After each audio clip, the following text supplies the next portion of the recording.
behind, the lender is actually able to force you to pay the entire loan, or they'll take back the house.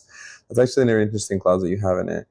Normally, no one ever enforces that, and they give you time, okay, because they don't want to take your home from you. Like, that's a horrible thing to do. But like, all right, if you let it pass on long enough, it's gonna accrue, especially taxes. If you don't pay the taxes, oof, the government wants to just take it away from you. The bank less so, more so the government. Because the government's really, they're like, they don't care if it's even like $1,000 something. They're like, we want our money.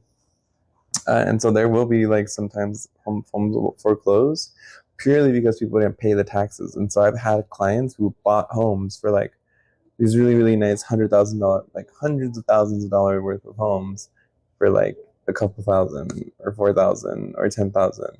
And like, it's cool.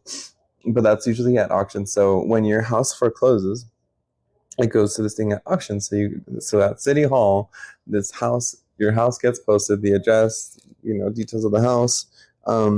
Usually not pictures, sometimes pictures, but they just put it on the City Hall like board. So if you're here in Tucson, we have the City Hall over there on Congress and Church.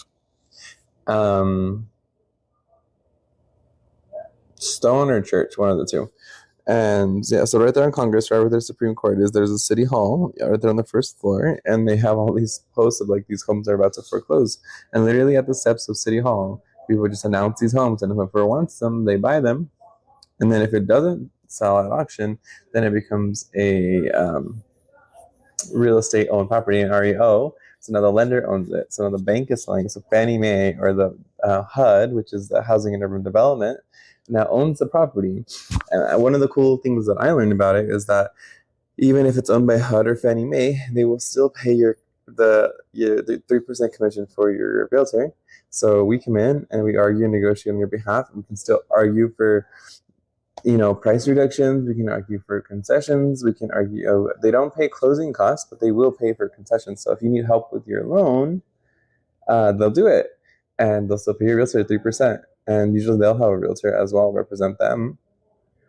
And yeah, it's apparent. So apparently, once it's an REO and you're dealing with the bank, then it